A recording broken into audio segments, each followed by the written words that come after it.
Hello বন্ধুরা, আসসালামু আলাইকুম। Welcome back to my channel Bengal mom cooking. আশা করছি আপনারা ভালো আছেন। আলহামদুলিল্লাহ আমরাও খুব ভালো আছি। আজকে আবারও চলে এসেছি নতুন একটি রেসিপি নিয়ে।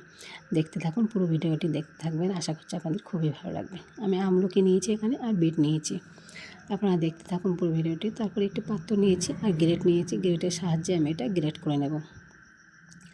আমলকি কিন্তু শেষ হয়ে গিয়েছে পুরো, সেই জন্য কিন্তু আমলকির গায়ে একটু দাগ দাগ হয়ে গিয়েছে, পুরো শেষ হয়ে গেছে, এখন খুব একটা পাওয়া যায় না। তাও এটা আমি শিয়ালদা থেকে নিয়ে এসেছি।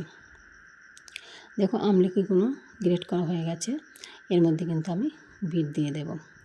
আমি কিন্তু পাত্রটা ছোট নিয়েছিলাম, ছোট হয়ে গিয়েছিলো বলে আমি বড় পাত্র নিয়েছি।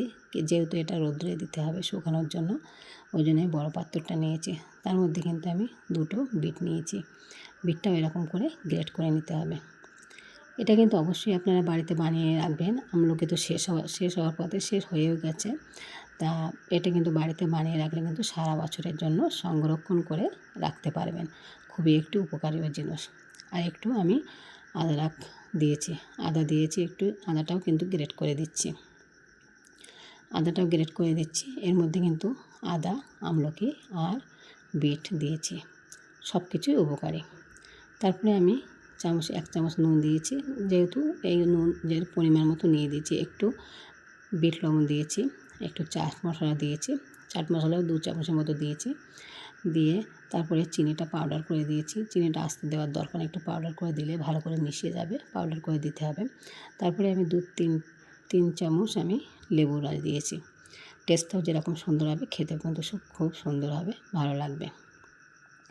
আপনারা কিন্তু এভাবে কিন্তু সারা বছরের জন্য সংরক্ষণ করে রাখার জন্য কিন্তু এটা তৈরি করে নিতে পারেন। এটা কিন্তু শরীরের পক্ষেও ভালো। গ্যাস, অম্বল, বুক জ্বালা, বদহজম কিছুই হবে না। খাওয়ার পরে কিন্তু দিনে 2 বার খেতে হবে।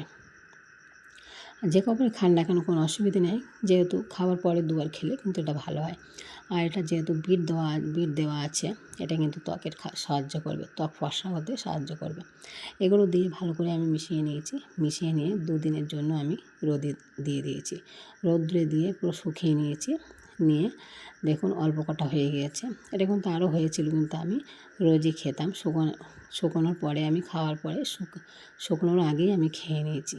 খেয়ে অল্প করে দিয়েছি। বাড়ির সবাই খেতে খুব ভালোবেসেছে। এটা কিন্তু 1 বছরের জন্য রাখলে কোনো ব্যাপার নেই। আপনারা চাইলে কিন্তু এটা পাউডার করেও রেখে দিতে পারেন।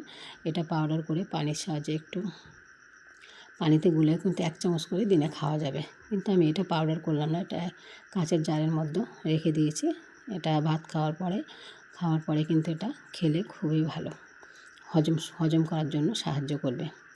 আপনারা চাইলে কিন্তু এটা এইভাবে 1 বছরের জন্য রেখে দিতে পারেন। আমার ভিডিওটা এই পর্যন্তই ছিল। আল্লাহ হাফেজ।